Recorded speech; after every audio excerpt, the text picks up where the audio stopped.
కేసీఆర్ నిన్న సభలో మాట్లాడిన అంశంలో ఆయనను చూస్తే అబద్దాలకు పెద్ద కొడుకులాగా కనపడుతున్న తీరు మీరు గమనించండి. ఒకటి, చంద్రబాబు నాయుడు గారు తెలంగాణ పదాన్ని నిషేధించిండని చెప్పింది. మరి ఆయనంటే ఆంధ్రప్రదేశ్ కాబట్టి తెలంగాణ పదాన్ని నిషేధించవచ్చు.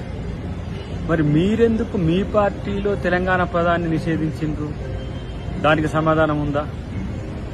కాబట్టి ఇట్లా చంద్రబాబు నాయుడును టార్గెట్ చేయడమో లేకపోతే సీమాంధ్రాను టార్గెట్ చేసి తెలంగాణ సెంటిమెంట్ రగల్చాలని అది చూస్తున్నారు.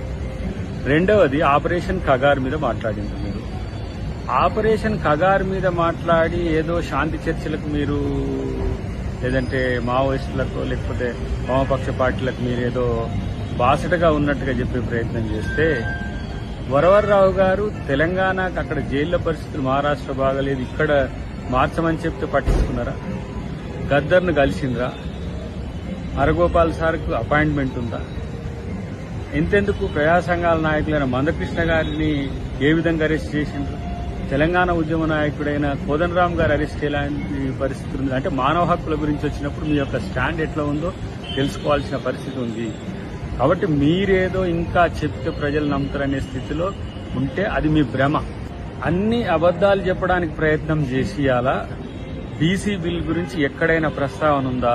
ఎస్సీ బిల్కి సంబంధించి ఎక్కడైనా ప్రస్తావన ఉందా? అన్నిటికంటే ముఖ్యంగా సన్న బియ్యం గురించి మీరేమైనా మాట్లాడిందా? అంటే కేవలం మీకు సంబంధించిన అంశాలు వల్ల వేసుకోవడానికి చేసిన ప్రయత్నం తప్పితే మరొకటి కాదు. ఒక పెద్ద ఆయన అంటుండే, ఊసరవెల్లి రాత్రి మొత్తం నిద్రపోలేదట. ఎందుకంటే మాకంటే మా కళ్ళ ముందే ఈ విధంగా రంగులు మార్చే కేసీఆర్ ఉన్నాక మా పరిస్థితి ఏంది, మా అస్తిత్వం ఏందని చెప్పి ఊసరవెల్లే భయపడే స్థితికి వచ్చిందని నేను అంటున్నా. అబద్దాలు చెప్పడానికి ఒక మీటింగ్ పెట్టుకొని పెద్ద ఎత్తున ప్రజల్ని మభ్యపెట్టడానికి, నీ రాజరికాన్ని నీ దర్పాన్ని చూపించుకోవడానికి అంత పెద్ద ఎత్తున ప్రజల్ని హింసించాల్సిన అవసరం లేదు.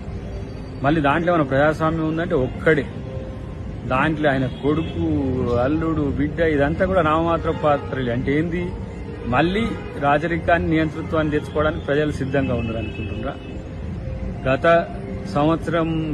సంవత్సరం నుంచి అసలు ప్రజలు హాయిగా ఉన్నారు. మీలాంటి ఏమంటారు అణిచివేత ధోరణితో పోలీసుల మీద ఒకటేసారి ప్రేమ వచ్చేసి పోలీసులను తర్వాత పోలీసు వ్యవస్థను ఏ విధంగా మీరు స్వార్థానికి వాడుకుంటూ పోలీసు అందరికీ తెలుసు. మీరు బెదిరించినంత మాత్రాన మీ బుక్కులలో రాయిస్తే ఇక్కడ భయపడే పోలీసులు లేరు, ఎవరూ లేరు. కాబట్టి కామ్గా ఇంకా మిమ్మల్ని ప్రజలు పట్టించుకుంటారని భ్రమల నుంచి పక్కకు పోండి అని చెప్పి కేసీఆర్ గారికి హితవు లాంటి హెచ్చరిక.